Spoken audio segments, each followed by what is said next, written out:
మా అత్తయ్య అలా తిడుతుంటే ఏం చేయాలో అర్థమయ్యేది కాదు. మా ఇంటి పక్కన ఆడవాళ్ళందరూ పనికి వెళ్తుంటే వాళ్ళతో పాటు నేను కూడా పనికి వెళ్తాను అని చెప్పి మా వారిని అడిగాను. కానీ మా వారు ఒప్పుకోలేదు.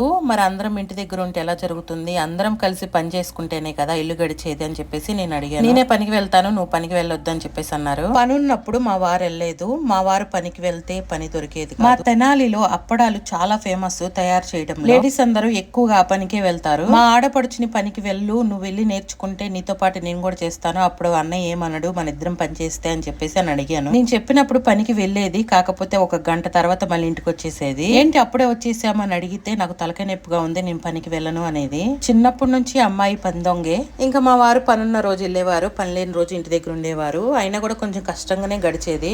అలా కొన్ని ఇబ్బందుల్లో ఉన్నప్పుడు మా వారి మేనత్త బెంగళూరు నుంచి వచ్చింది తెనాలి. మా ఇబ్బంది చూసి నన్ను మా వారిని బెంగళూరు రమ్మని అడిగింది. ఇంకా నేను మా వారు ఆలోచించుకొని బెంగళూరు అయితే బయలుదేరి వచ్చాము.